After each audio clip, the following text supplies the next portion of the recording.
বর্তমান সময়ে যুদ্ধ শুধু বিমান, যুদ্ধজাহাজ, ট্যাঙ্ক, বোমা ইত্যাদির উপর নির্ভরশীল না, বরং এর মধ্যে বিশাল একটা ভূমিকা পালন করে সাইবার যোদ্ধা বা সাইবার সিকিউরিটি বা অনলাইন যে সমস্ত যোদ্ধারা আছে তাদের উপর নির্ভর করে অনেকটাই, বা এর মধ্যে তারা বিশাল একটা ভূমিকা পালন করে।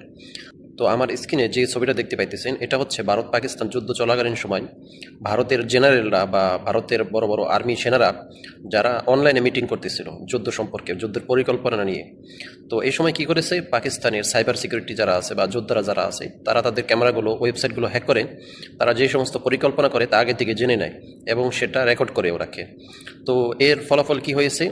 এর ফলাফল এটাই হয়েছে যে পাকিস্তান আগে থেকেই তাদের পরিকল্পনা সব জেনে যায় এবং যুদ্ধের ফলাফলটা আমরা এখন জানতেই পারতেছি বা শুনতে পারতেছি যে ভারতের কতটা ক্ষতি হয়েছে এবং পাকিস্তানের কতটা ক্ষতি হয়েছে।